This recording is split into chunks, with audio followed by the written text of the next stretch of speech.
Welcome to Curious Conundrums, where the forest whispers and something answers back. You've just stepped into the darkest corner of the internet where fact blurs with folklore and shadowy figures stalk the edge of reason. Here I dive deep into the strangest and most chilling Bigfoot encounters ever recorded. Real stories, real people, and real fear. I've scoured the web, sifted through obscure forums, dusty archives, and hidden footage to bring you the most bone-chilling Bigfoot evidence out there. Some of it's mysterious, some of it's disturbing, and some of it might just make you question what's really out there in the woods. Subscribe if you're not afraid to follow the footprints into the unknown. This is Bigfoot, like you've never seen before.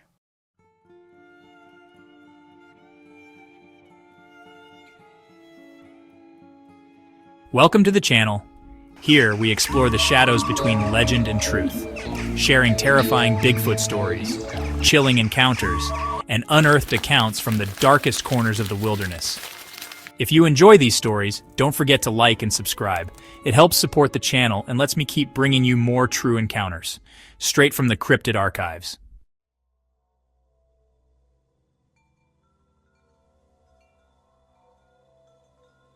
I always thought I'd hike the Pacific Crest Trail alone, not to find myself or any of that Instagram soul-searching stuff. I just wanted silence. After what happened last year, the last thing I needed was people, the noise, the apologies, the pity. 600 miles in, California was behind me. Oregon stretched out ahead, deep green, misty, quiet. That's when I started noticing the two men. At first I thought it was just coincidence. You see the same faces here and there on the trail, leapfrogging between campsites. But these guys, they never passed me. They were always behind. I'd see them at a distance, across the valley, cresting a ridge just as I left camp, always lingering, watching. One was tall, heavy-set, bald, the other wiry, twitchy eyes. They didn't have trail names, didn't wear gear like real hikers, just carried big black packs. I told myself I was being paranoid, until the second night they showed up near me, without making any noise. I'd camped off trail that evening, way up in a thicket of Douglas fir, hidden under a rock overhang. No one should have found me. But just past midnight, I heard twigs snapping, slow, deliberate. I peeked out of the tent flap. They were standing maybe 30 feet away. No headlamps, no flashlights, just watching my tent, silhouetted by moonlight. I didn't move, didn't breathe. Eventually, they disappeared back into the woods. I packed up and left before sunrise. I hiked fast the next day, took side trails, scrambled over rock outcroppings, did everything I could to lose them. But by dusk, they were behind me again. That night, I didn't camp. I just kept walking. The forest changed in those hours, got darker, wrong, like the trees were pressing in, whispering secrets I couldn't hear. And then, I got lost. My GPS had no signal, my compass spun. Every tree looked the same. I could feel something in my chest, panic, rising like bile. Then I saw the flickering light through the trees. A fire, not a campfire, a ring of burning branches in a clearing. And them. The two men were sitting there, staring into the flames like they were waiting for me, like they knew I'd come this way. They didn't move when they saw me, just smiled. "We were starting to worry," the bald one said. "Thought you might not show." My legs locked up. I turned to run, but I slipped on something wet. A pile of bones, stripped clean, cracked open. Animals, I told myself. But I didn't know. I ran, blind, tearing through the trees, breath hitching in sobs, branches clawing at my face. And then I tripped again, over something enormous lying on the forest floor. Fur, coarse, matted, still warm. At first I thought it was a bear, but then it stood up, 10 feet tall, broad shoulders, a smell like earth and rain and blood. Its eyes reflected moonlight, but not like an animal's, more like glass, ancient and unblinking. It didn't roar, it just turned its head, toward the clearing, toward them, and started walking. I didn't follow. I just crouched in the underbrush, watching from behind a fallen tree. The two men stood when it entered the firelight. They didn't run, they just froze. The tall one reached for something in his pack. The creature moved like thunder, silent but violent. Its hand shot out, grabbed him by the neck, and lifted him clean off the ground. The other man screamed and bolted into the trees. The Bigfoot didn't chase him. It just stared at the man in its grip. Then it bent close and whispered something in a language I didn't understand. The man didn't scream, he just stopped moving. When the body dropped, the fire flared, bright white, and then died out completely.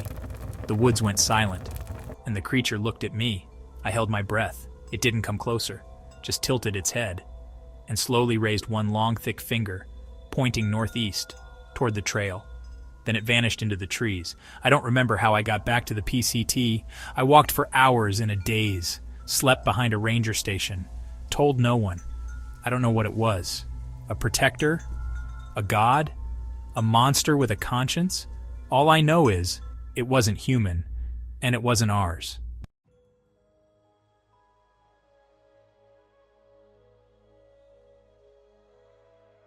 We should have turned back when we saw the trees. They were bleeding. That's what it looked like. Thick red sap trickling down the bark in long, sticky veins. Max thought it was cool. Rachel snapped photos like it was art. But me? I felt something wrong in my gut. Like the woods were wounded, and we were the cause. We were 3 days into our backpacking trip in the Smoky Mountains, off-trail, deep in the untouched parts. We wanted isolation. We got it. That night, the fog came in fast, heavy, unnatural. We set up camp in a clearing, but the trees, they felt closer than before, like they'd crept in during the fog. Max was joking by the fire. Rachel was scrolling through her photos. I was scanning the dark, uneasy. Then came the first sound. Knock. A dull thud, deep and distant, like someone slamming a log against a tree. We froze. Another knock. Closer. Max laughed nervously. Sasquatch says hello. We all chuckled, but that sound, it was wrong, rhythmic, intentional. Then we heard breathing, deep, guttural, just outside the firelight. I spun with my flashlight, caught a glimpse of 2 eyes in the dark. Not glowing like animal eyes, just reflective. Still, watching, then gone. I told the others. Max said I was tired. Rachel believed me, though. She started looking around, too. That's when the knocks started again. Not one, many, all around us. 4, 5, 6, like a code. Rachel whispered, "There's more than one." We didn't sleep. We stayed in the firelight, weapons clutched, waiting. Sometime past midnight, we heard something crawl across the tent wall. Not run, crawl, low, silent, and breathing. When morning came, Max was gone. No signs of struggle, just his boot prints, leading into the trees. Bare footprints followed them, huge ones. We were never alone out here. We never had a chance.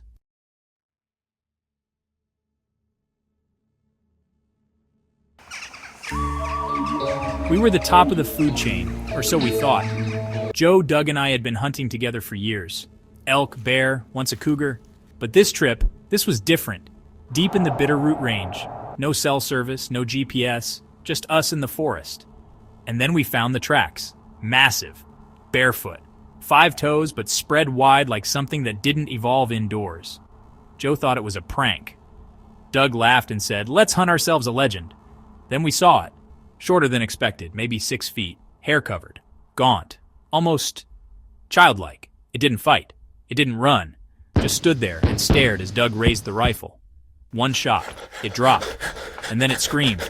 Not from its throat. From somewhere deeper. Something primal. Ancient. That sound echoed across the valley. Doug dragged the carcass back to camp, grinning.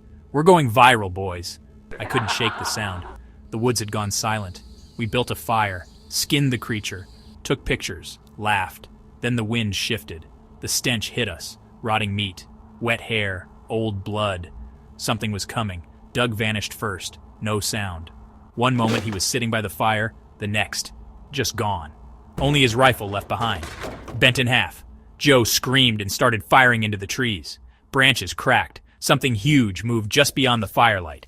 Then silence. Then the growl, low, rattling, intelligent. I ran. I didn't stop until I tripped and fell into a ravine. I looked up. It was there, 10 feet tall, eyes glowing faintly red. One massive hand holding Doug's shattered rifle like a twig, the other dripping blood. It didn't chase me. It just stared. It knew I pulled the trigger, and it let me live, so I could remember, so I could warn the others. But I don't think that's enough, because I think it's following me now.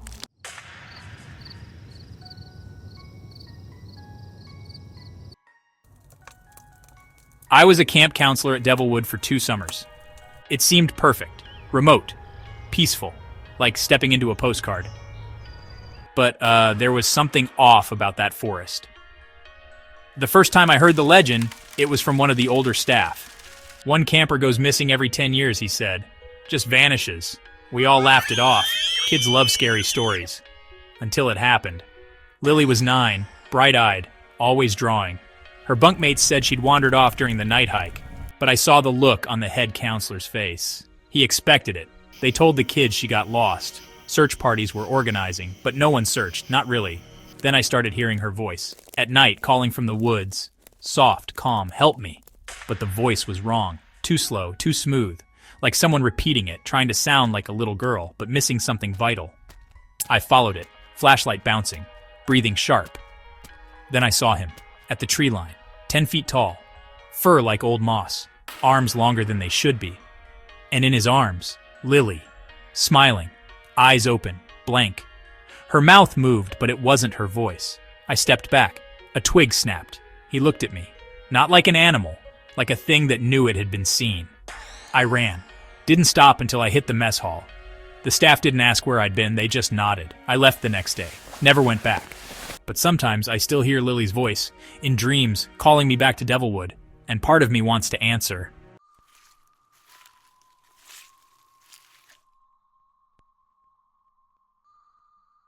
They called me obsessed. Friends, colleagues, even my advisor. But I knew the truth. Bigfoot exists. The signs were always there, scattered across decades of blurred photos, whispered stories, half-buried news reports, noise to them, a pattern to me. So I went to where the sightings converged. North Cascades, deep interior, no trails, no rescue signal. Just me, my equipment, and whatever was out there. The first week was uneventful. Cold, quiet. I documented everything. Sounds, prints, broken branches. I kept a journal, set up motion cams, tried to sleep. On day 9, I found the footprints, 15 inches long. Deep, too deep for a human. Spread perfectly, too perfect, they circled my camp. I convinced myself it was a prank, but there was no one around for miles. And the prints were still warm. The next night, I heard the mimicry. My own voice calling back to me from the woods. James, come look. Exactly the way I say it on my recorder. Like something was playing it back, but slower, curious. Like a child trying to repeat a word it doesn't understand. Then came the tapping, not on trees, on my tent. Gentle, rhythmic, like knuckles on canvas. I stopped sleeping. My journal entries got shorter. My camera feed started glitching. Time felt elastic. Hours passed in minutes. Or was it the reverse? Then I started seeing it. Not directly, just movement. Behind trees, a flash of gray fur. Eyes, watching me from the shadows, studying me. One night, I caught it in my thermal camera.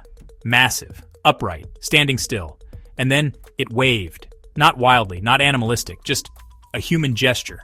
Slow, deliberate, like it understood exactly what I was doing. I ran out there, screamed, demanded it show itself. It did not. But the next morning, my tent was gone. My gear, shredded and laid out neatly in a spiral around where I slept. And my journal? Gone. Only one entry remained, written in handwriting that wasn't mine. You were right, I made it back, eventually. Stumbling, starving, half mad. They told me I must have gotten lost, hallucinated, starved myself into a fugue state. They don't believe me. But I hear it sometimes, at night, calling my name, my voice, echoing from the woods outside my apartment window. I never told anyone where I went. But somehow, it knows. In the summer of 1982, Markleyville, California, a quiet town nestled near the Hot Springs Resort, became the unlikely stage for a chilling encounter that would haunt a young couple forever. Sarah and Mike, both 28, had driven their beat-up trailer up to the forested area for a weekend getaway, seeking the soothing warmth of the natural springs and the tranquility of the wilderness. The dense pines loomed overhead, their shadows stretching long as the sun dipped below the horizon on their first night. They set up camp just off a narrow trail, the trailer parked on a bed of pine needles with a small fire crackling nearby. The air was thick with the scent of resin and the distant gurgle of the springs. As night fell, they settled inside, the soft glow of a lantern casting flickering shadows on the walls. Around midnight, a strange unease crept over them. The forest had gone silent, no crickets, no owls, just an oppressive stillness. Suddenly, the trailer jolted violently. Sarah gasped, clutching Mike's arm as the frame rattled again, the windows trembling in their frames. "What was that?" she whispered, her voice trembling. Mike peered out the grimy window, his breath catching as a massive, shadowy figure loomed beyond the firelight. It stood over 8 feet tall, its bulk covered in matted dark fur, with glowing eyes reflecting the dying embers. A Bigfoot.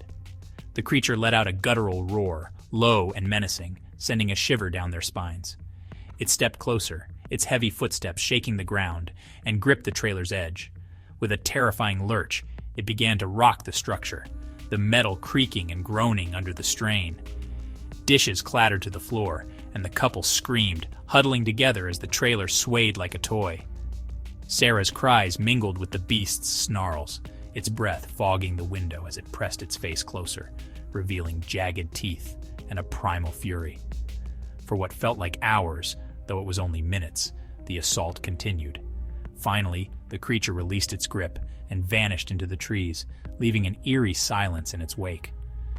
Shaken and sobbing, Sarah and Mike barely slept, clutching each other as they listened for any sign of its return. Dawn couldn't come fast enough. As soon as the first light broke, they packed up in a frantic blur, abandoning their gear and sped away from the campsite, vowing never to return. The couple reported the incident to local authorities, but with no evidence beyond their terror-stricken account, it was dismissed as a bear or a prank. Yet, the memory of that night, the shaking trailer, the monstrous figure, and the primal fear lingered, a secret they carried from the wilds of Markleyville.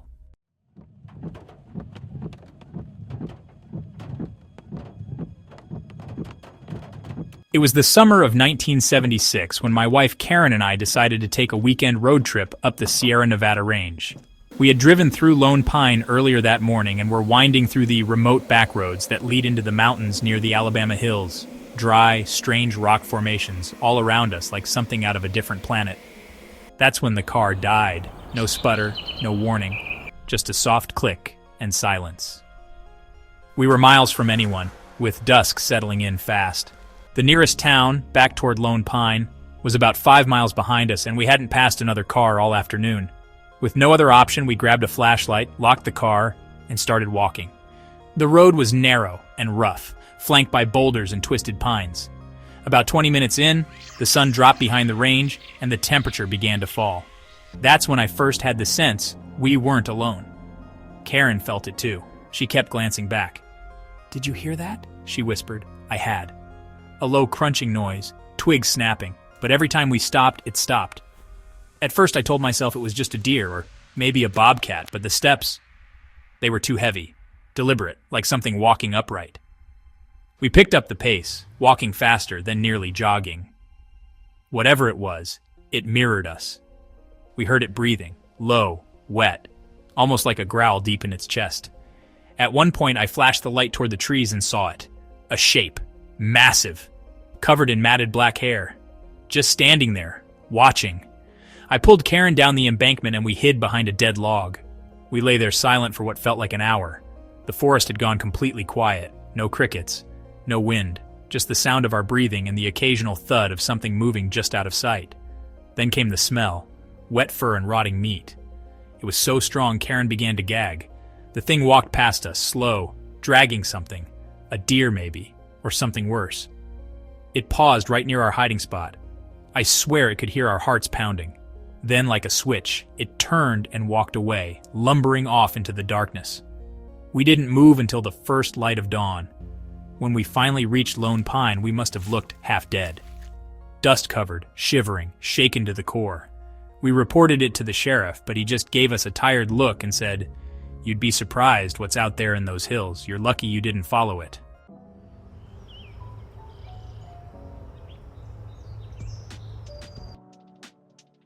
Thanks for joining us on this eerie journey through the forest near Lone Pine. These stories come straight from the archives of forgotten encounters, whispered through time. Please subscribe, and let us know in the comments if you've ever had a chilling wilderness experience of your own. The forest is silent now, but something is always watching. Like and subscribe before you head back into the woods. Next, we have curated footage from remote wilds and urban fringes captured on Discovery's Edge. Fiction or fact? Scrutinize.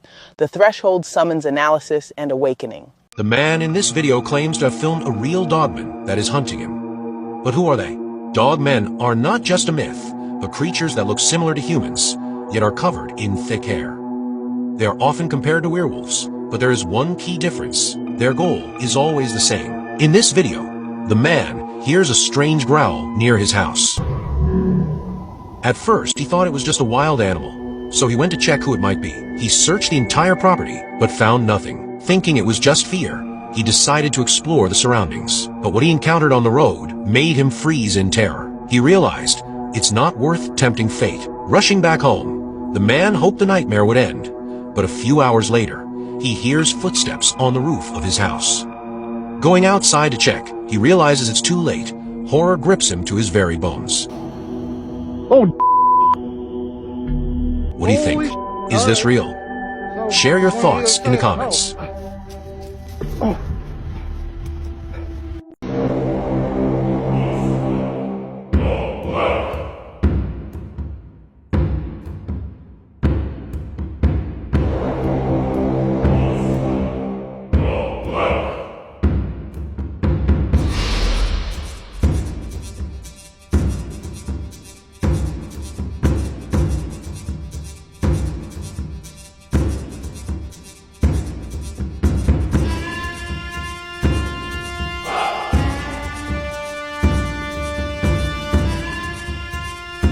One time, a nature documentary crew accidentally filmed Bigfoot. Yeah, the clip is from the 2001 film Great North, where a crew explored the high north of Quebec near the Arctic Circle in Canada. The creature that people believe is Bigfoot was walking on 2 feet and up like a gorilla in the opposite direction of what the filmmakers were focusing on: caribou who were enjoying their time in a body of water. 8 years ago, the director William spoke to some people regarding what this creature in his film could be. He spoke with the YouTube page Think Thunker and said that he didn't even realize that the creature was there until 15 years later. William claimed over and over that it could not have been a human, saying there were no strangers for hundreds of miles of where we were, doubling down that nobody on his team was on the other side of the water. Now, he also dismissed the idea that it could have been a bear. If a bear had given chase, it would have been running on all 4 paws in a horizontal position, he said. The object we're seeing is more upright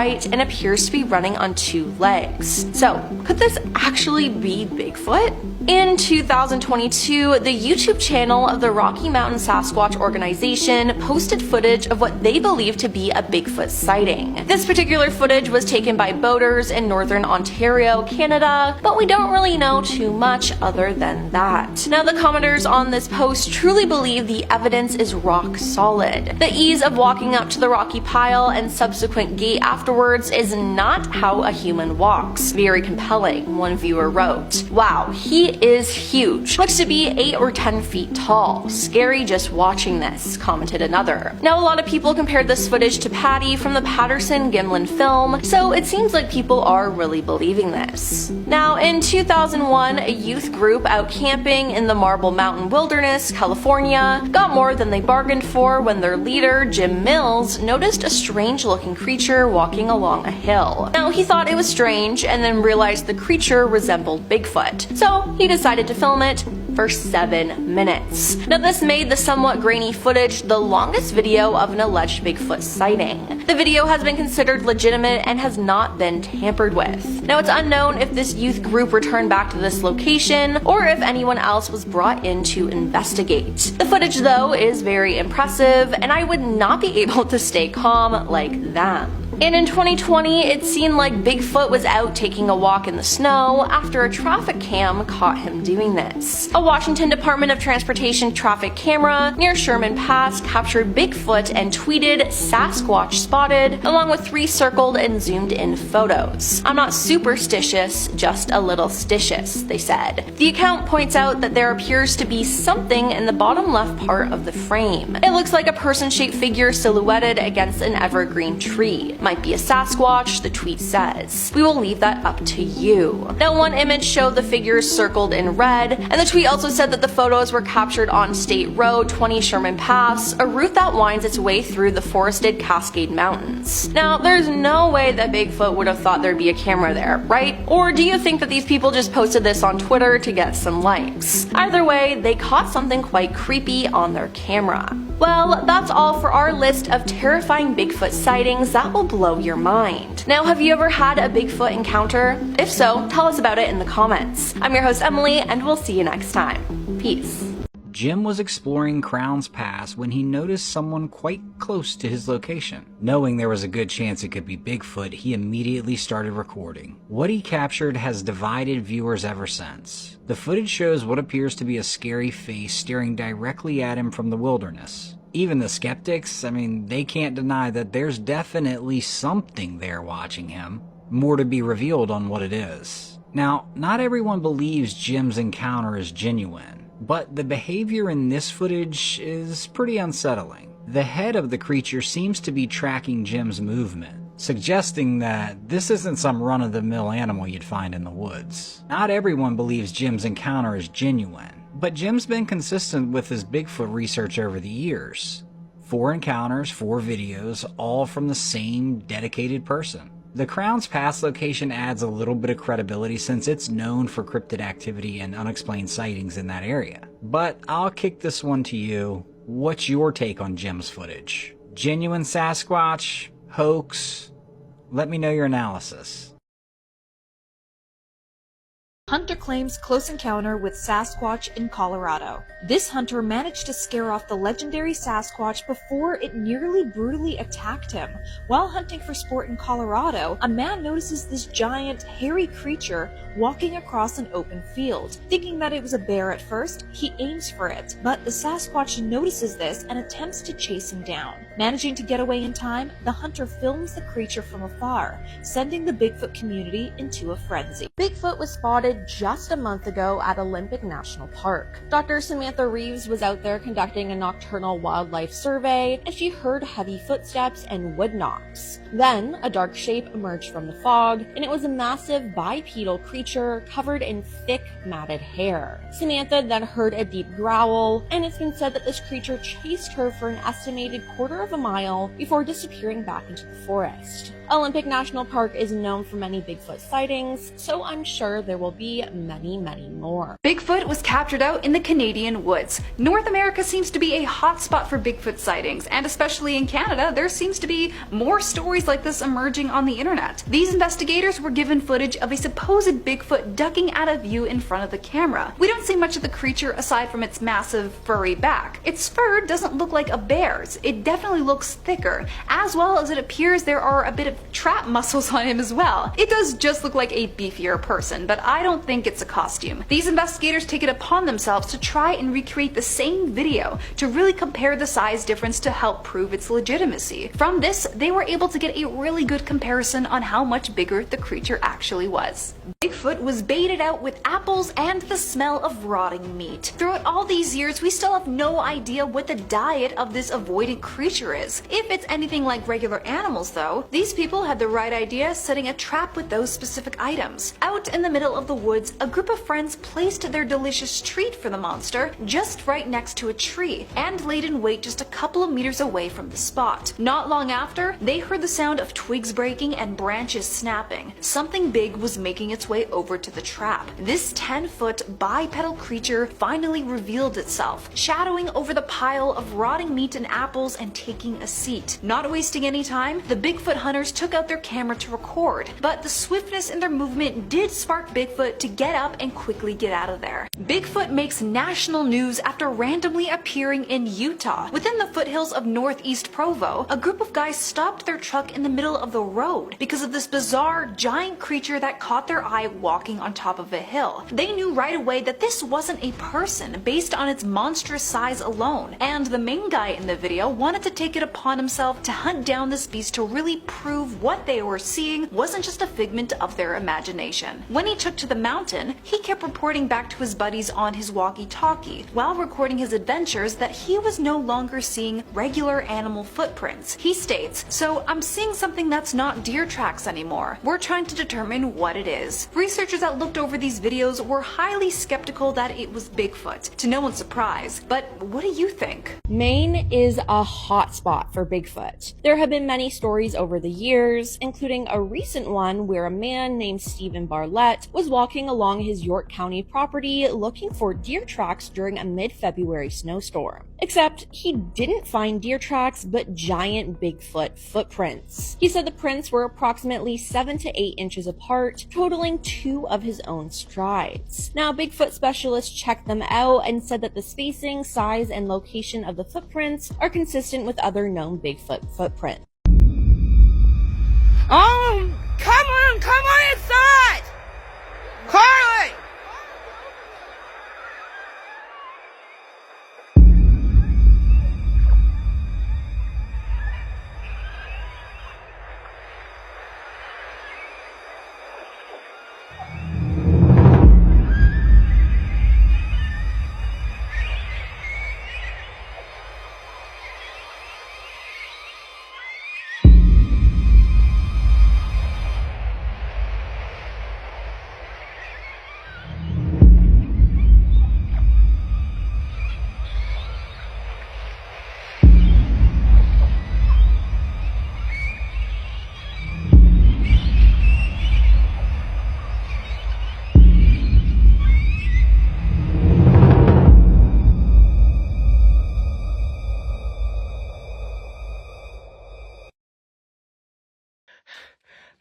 He's right there.